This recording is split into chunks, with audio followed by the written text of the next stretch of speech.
Hello and welcome everybody. This is Joy Division with another game of online Scythe. Today I have a bit of a treat for you all. It's a 4-player bid game. So I'm hoping to put more games like this on this channel because I really like to showcase this part of Scythe. This is the current way to make it as competitive as possible. So with bidding, you're going to wager endgame points on your combination of choice. This helps get rid of a lot of the imbalance that is seen with just randomly taking a combination. So if you were to play a random game, you'd find that it's not skill necessarily that determines the winner, but it's the strength of the combination. And this is pretty well illustrated by the bids on the screen. I put them in the bottom center there. This Scythe Militant board in particular is 31 coins above the Saxony combo that I'm playing here. And while that seems crazy, I think it's like pretty close to being spot on. The combo is just that much more potent, and it's important that we have some sort of tool like this to keep the game competitive. So this is a style of Scythe I like to play, and in this game you'll see that Albion, Togawa, and Scythe all were taken for a cost, and then Saxony Engineering will be 0. So one combo will always be 0 when you do bidding in this style. And that's because Saxony Engineering is bad. So this is like a big mistake I make when I evaluate this faction. But right now, if you look at my cards and my objectives, this is probably the best it's ever going to get. So this game is like Saxony Engineering's utmost potential. But that doesn't mean you should expect that kind of performance when you're bidding on the combination, because you're bidding blind. You don't know what objectives you'll get, you don't know what cards you're going to receive. And in fact, like, I had this same combination in a tournament game and it went horribly. I did not have a single objective I could do, and most of my cards were, I think, 3. Most of my cards were 3s. So you really should be cautious, especially with a faction like Saxony when you're bidding on a bad combination.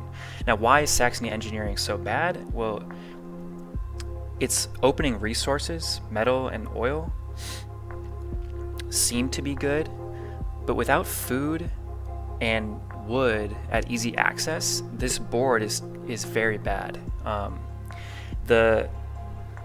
You'd like to be enlisting, building, maybe upgrading, but you can't really do those things efficiently until you have some mechs, and getting mechs is very expensive with this board. So where maybe the engineering combination can flourish with factions like Nordic, Scythe, even Crimea, Saxony is something it really suffers with. My game plan, though, is to try and win the game, or to be a scoring threat by round like 14 or so.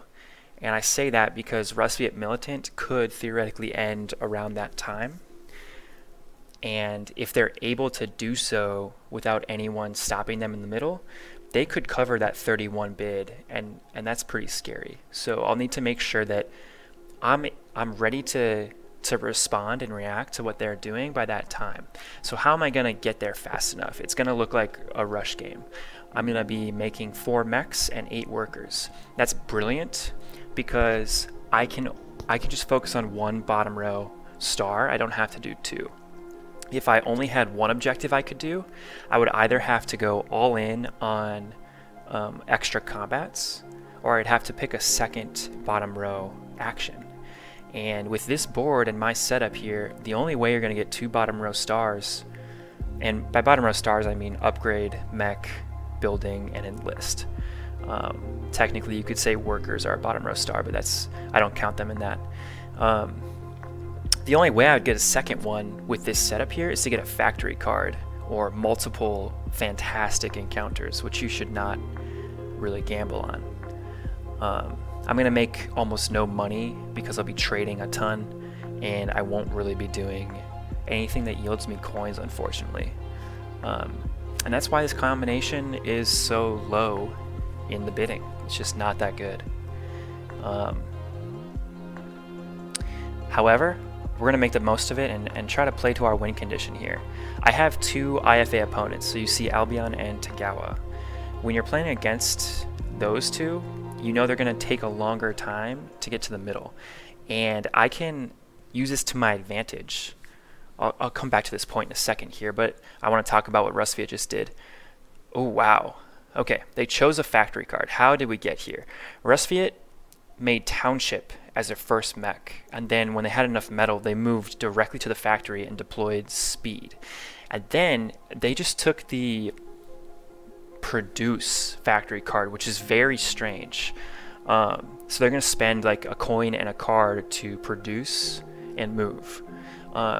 This is technically like a good choice for them if you look at their setup. Like instead of making 7 metal and ending their turn, they're going to make 7 metal and go get an encounter. So that's a plus, but it doesn't give them any enlists and it doesn't give them any upgrades, and they need a combination of those things.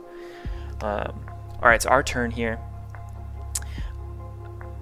I'm going to try to take advantage of the tunnels against these IFA factions. So if you look at Togawa, I do not want them to get to the village tunnel, so I need to move over there. Rather than produce right now, I need to get my workers... I need to block that village tunnel, basically, and if they want to take it from me, they can fight me 2v1. That's fine.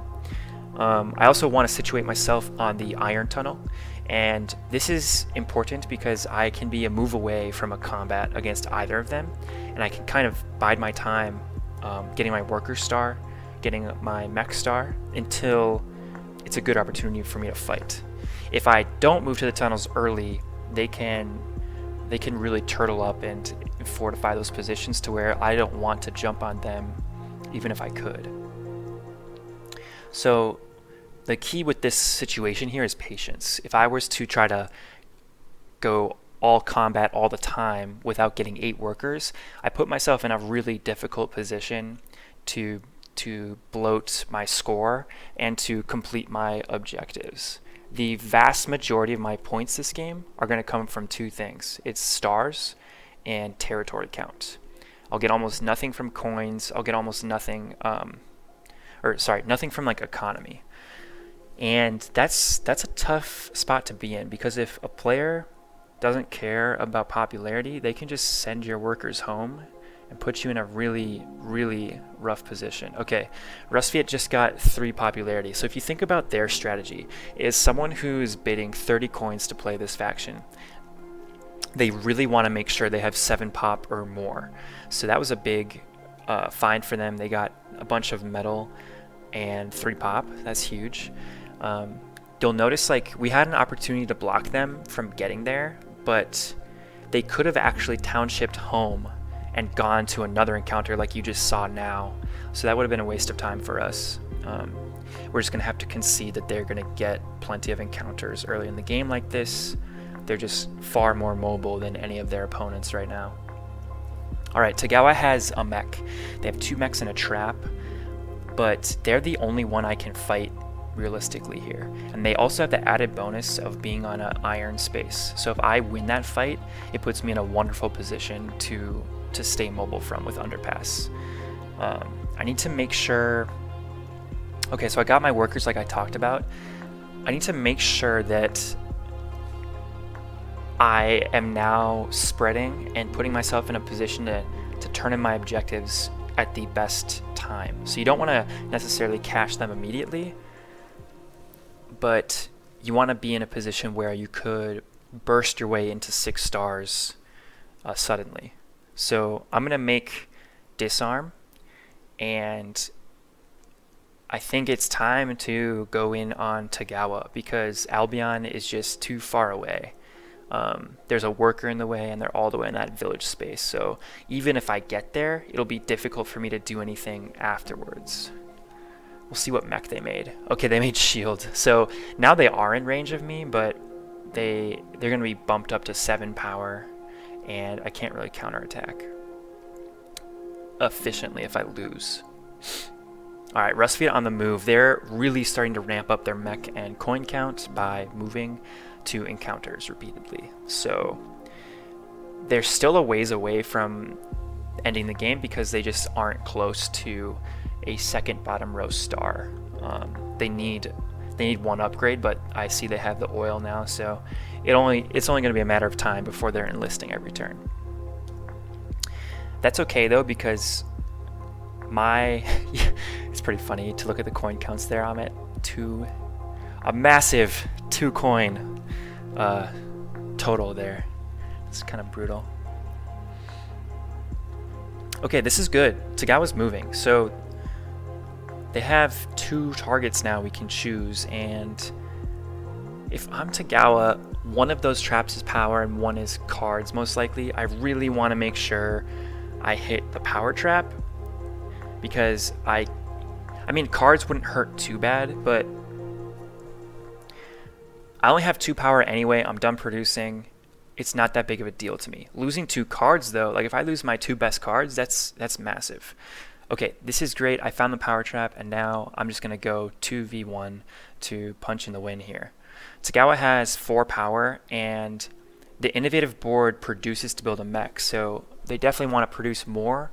I'm thinking they're gonna not go all out, because if they go all out, they're stuck in a place where they can't produce. So 8 should cover it here.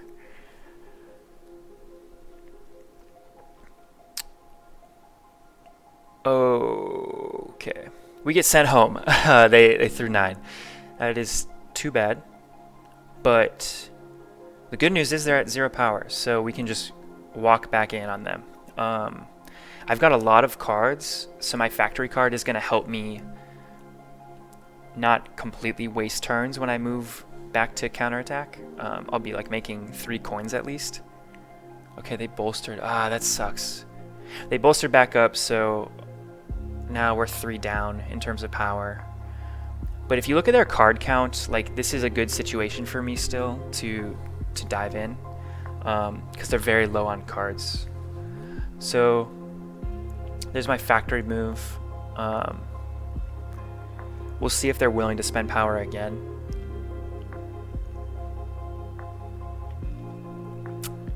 Ouch. Okay. That's twice we've lost by 1 power there. That is rough. Well, we have a regular move coming up, and we can fight them again, and they have 0 power this time for sure. And also they can't produce again, so that's, in my opinion, like a really tough spot for them to choose to be in. But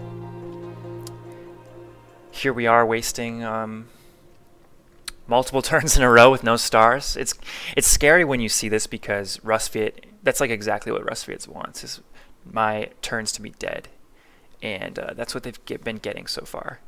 So they're going to continue to expand their territory count, and I wouldn't be surprised if we get attacked soon with Township. We know they already have Township, and they probably don't want me on the factory too much longer. Okay. Now, if you think about my objectives, all I have to do to get the high ground is win that fight against Togawa. They just rearmed their trap, but I have 0 power, and then cash it in from there, because I'm already on 2 iron to begin with. Okay, Togawa finally falls to our assault. There's high ground advantage. The graphic is a bit messed up, but I think I'm going to turn that in, because there's a high chance I lose one of my 3 iron spaces. So this puts me at 3 stars. This means that I need to finish my mechs and then look to end the game by doing combat and diversify in 1 turn. And I'm on a great pace here, even though I'm only at 1 combat star. It's still round 12, so I've still got some time before Rustfield's score is just like too high to handle. I need to finish my mechs, and I think I'm going to put it on the village tunnel. That seems like the move to me.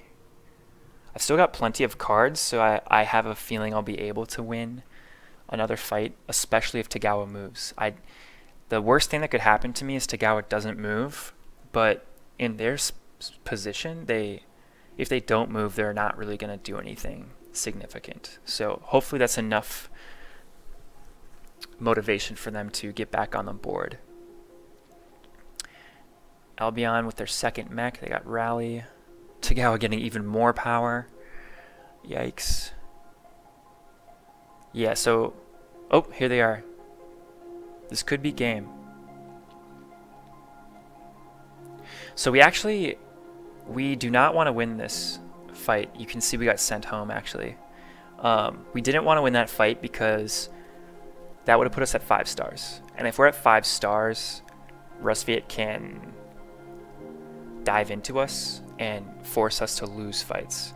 Like, they could take the factory, for example, and then jump on the village tunnel, and I would be forced to spend 0 because winning would potentially lose me the game. Alright, this is a factory move. I'm doing the factory move because I want to get my score higher by claiming some territory. So this way I have the wood, village, food, oil, and then plenty of iron.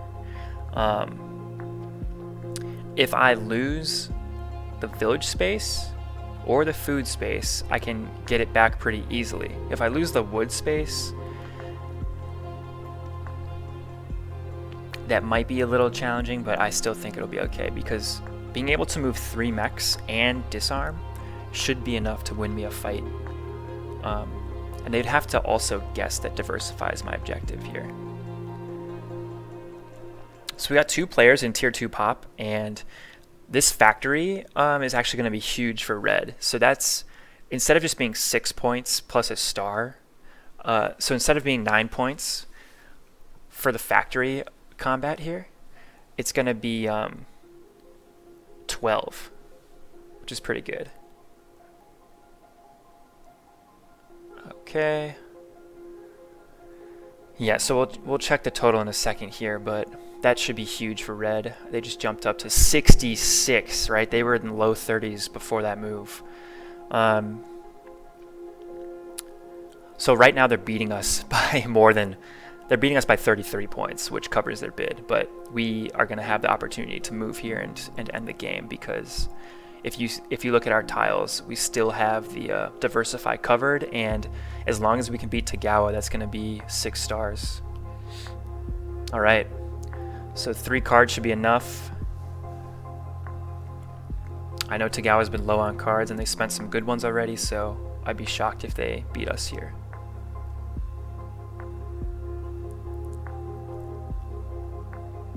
Okay, that's going to be GG. We're able to overcome the bidding. You can see here at 0 cost, we have the highest score. But yeah, hope you enjoyed this bid game. I'll try to bring more of those in the future, but as usual, thanks for watching, and I'll catch you all next time.